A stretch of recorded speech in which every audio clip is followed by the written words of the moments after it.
Hello guys and girls, and welcome to a little video that I have created to help you with part of today's assignment. So I had to step out of your all's class today to go help with another activity that's happening in the building today, and I didn't want to just leave you all this assignment without any instruction. So I'm going to talk you through parts of this, and then parts of this you're also going to be trying on your own. Now, you should have a paper in front of you that has this article, and before I really get into the directions, I want to take a look at this article together. I will say that it should look familiar to you because we've actually seen this before earlier this year when we did our KSA scrimmage type testing around Christmas. So if this sounds familiar, it should. You have seen this article before, but we're going to read through this and I would like you to just follow along with me. It is called MIT is Teaching a Robot to Beat You at Jenga. You probably remember the rules of Jenga. You tap at a wooden block in the tower, try to remove it, and then hopefully place the piece back on top of the increasingly unstable creation. The first person to knock the tower over loses. Jenga's physical nature makes it different from classic coffee table games like chess or Go, which are contests at which artificial intelligence already excels. As complex as those games are, Jenga poses its own unique challenges for a robot. Mechanical engineers at the Massachusetts Institute of Technology have been working on a two-fingered bot that uses AI and sensors to figure out the physics of that game and play it. With a game like chess, you can glean all the information you need to play and hopefully win just by looking at the board. No one needs to poke at the knight on a chessboard to figure out if it's capable of moving. And with board games like that, AI software can learn rapidly in simulation. Jenga is different. You can't just look. You need to touch. You need to physically interact with it to actually get enough information to make a decision, says Nima Fazeli, a doctoral candidate and mechanical engineer at MIT, and the first author on a new paper in the journal Science Robotics describing the Jenga playing robot. Fazeli and his colleagues built the robot with two finger-like appendages it can use to push on a block and later grasp it. The machine relies on two sensors to perceive its Jenga-filled world, a camera that sees the tower and a force sensor in its wrist to know how hard it is pushing.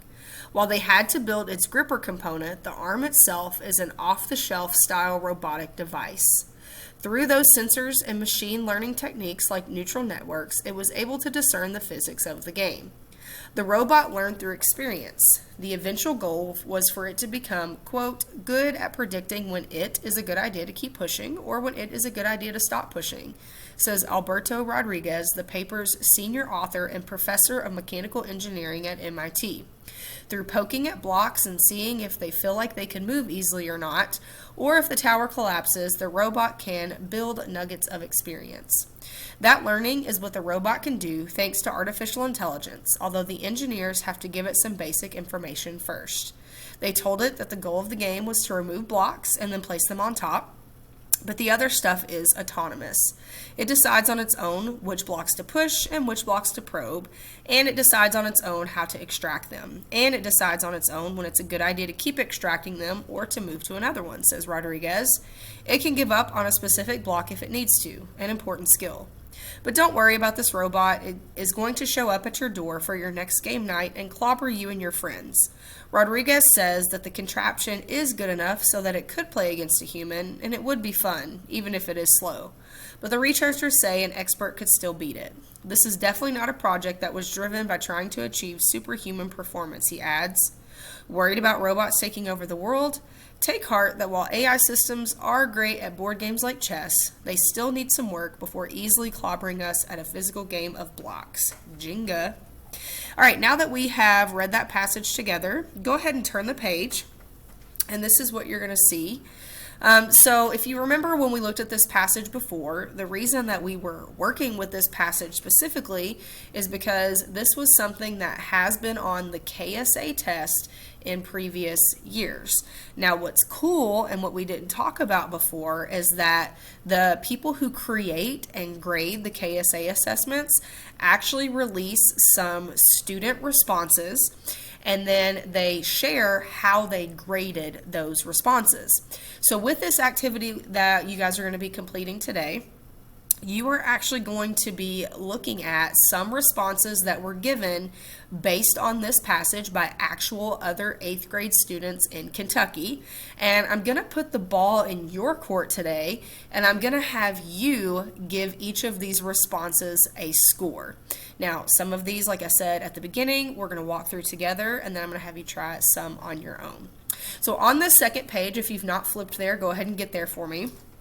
I have the question that we're going to be talking about, and it says it is a short answer question.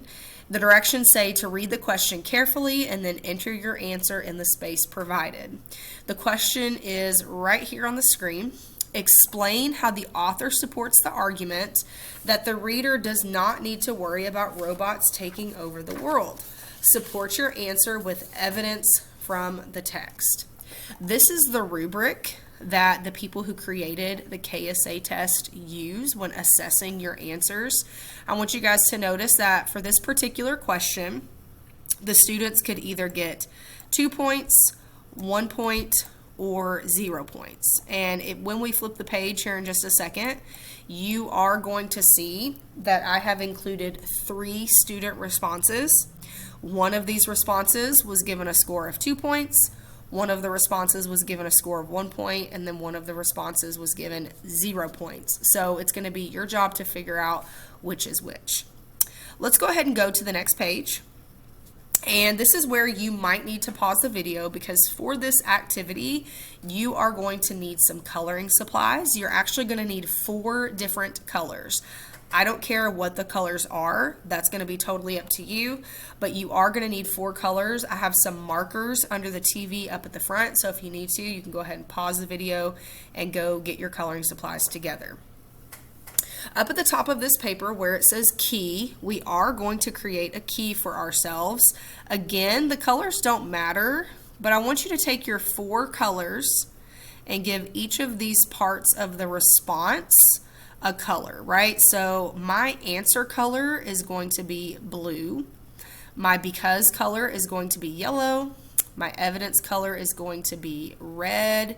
And then I will use, let's do green for my explain.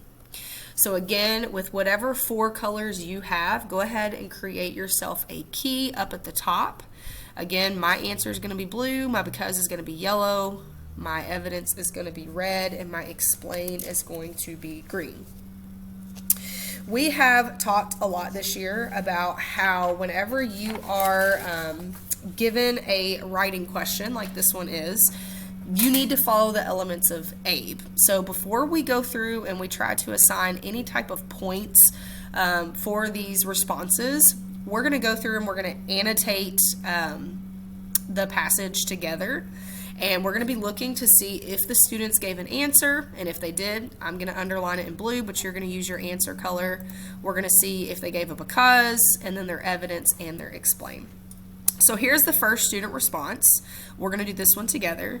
They said, the author supports this argument by reassuring the reader that the robot has not reached the state of advancement yet. So let's pause there for just a second.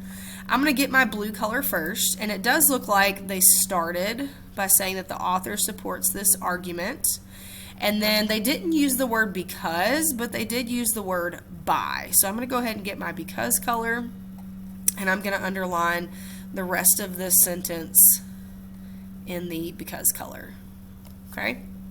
If I continue reading, it says in paragraph 8, the author states, take heart that while AI systems are great at board games like chess, they still need some work before easily clobbering us at a physical game of blocks. Now, I do see that they have a good sentence starter and that they have cited some evidence from the text. So I'm going to use my evidence color to mark this.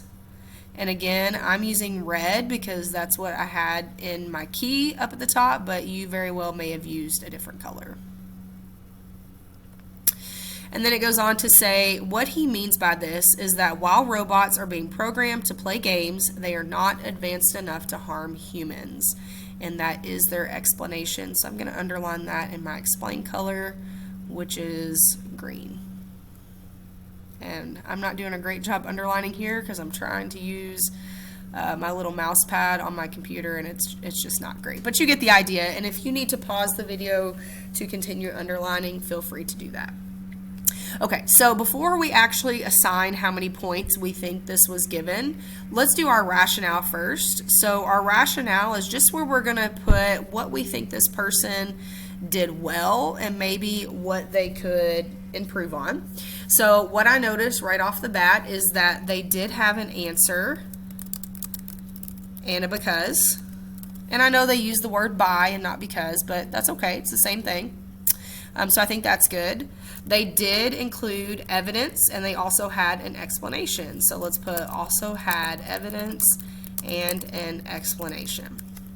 Now, if we use what we have talked about this year when it comes to the ABE writing strategy, one thing that sticks out to me right off the bat is that this person only included one piece of evidence and they only included one explanation. So I'm going to put only one E1 and one E2, and we know based on everything we've learned this year that you should always have two E1s and two E2s.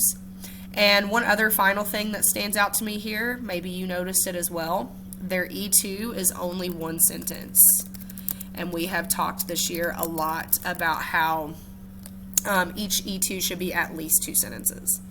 So I'm going to scroll back up, and again, if you need to pause the video to get things written down, please do. But like I said earlier, 2 points would be if this was perfect, 1 point would be if it was in the middle, and then 0 points if it's completely off track.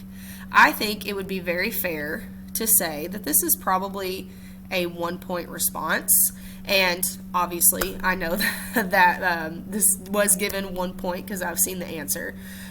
So if this were the type of answer that you gave on your KSA test, you are probably going to earn yourself 1 point, okay? It's not 0 points, so that's good, but also it's missing a lot. It's just not going to push you up to that 2 point mark.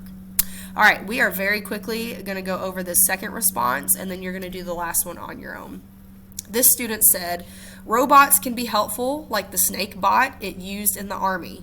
When people hear the word robot, they might think about this big thing that might take over the world. So one thing that stands out to me automatically here, this answer is pretty short and it's also very off task. I don't see the word because, I don't see any evidence, I don't see any explain. So this whole thing is just kind of their answer. And even though the answer is very off task, it's not really answering the question that's being asked, this is what they put. So we're going to underline that response with the answer color. And let's jot down some notes.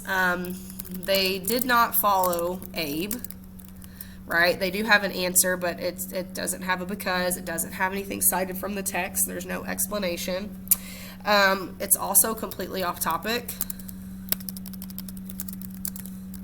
If Miss Dangerfield could spell, that would be great. So they did not follow the ABE writing strategy, and they did not have an answer that was on task. Hopefully that helps you all know that this is pretty obvious. This one was given 0 points when they took the KSA test. Again, feel free to pause the video if you need to make some notes on your paper. All right, so this is actually where I'm going to leave you today. You have one more response to look at, and I will say process of elimination. I told you guys at the beginning that one of these got 0 points, one of them got 1 point, and one of them got 2 points.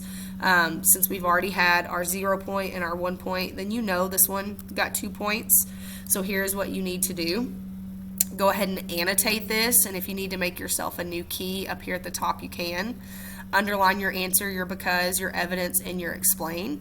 And then over here to the right, you are going to make some notes about why you think that this student did earn 2 points. When you get done with this, you're going to turn it in to the teacher who is covering this class today, and you are going to end with an iReady lesson that I have assigned to you. It is not a MyPath lesson. It is a lesson about textual evidence. So you will need to complete that, and once you have finished that, the iReady lesson, once you get done with this assignment, that is all I have for you all today.